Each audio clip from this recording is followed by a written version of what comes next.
Hi friends, அனைவருக்கும் வணக்கம். இப்போ 44 சைஸுக்கு ஃப்ரண்ட் நெக்கு எப்படி அழகான ரவுண்டில் கட் பண்ண போகிறோங்கிறத இந்த வீடியோவில் பார்க்க போகிறோம். ஒன் சைடு நெக் வந்து நான் கட் பண்ணிட்டு இன்னொரு சைடு நம்ம கட் பண்ணுறதுக்கு முன்னாடி இந்த 3 அளவும் கரெக்டாக இருக்கான்னு செக் பண்ணிக்கணும்.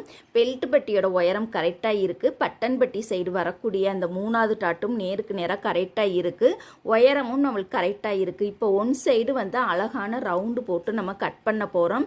இது போல் நம்ம வந்து பாக்ஸ் போட்டிருக்கோம் பாருங்கள். இப்போ பாக்ஸ் போட்ட இடத்துல அந்த கார்னர் பகுதியிலேருந்து கரெக்டாக ஒரு அரை இன்ச்சு ஹைட்டில் இது போல் நம்ம வந்து கரெக்டாக வந்து ஒரு வளைவு போட்டுக்கலாம்.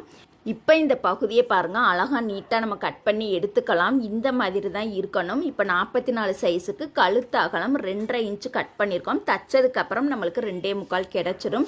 இது பெரிய சைஸுக்கு மட்டும்தான் இந்த மாதிரி கட் பண்ண முடியுமான்னு கேட்டால் கண்டிப்பாக கிடையாது. சின்ன சைஸ்லேருந்து எல்லா சைஸுக்குமே இந்த மாதிரி கட் பண்ணிக்கலாம். ஓகே.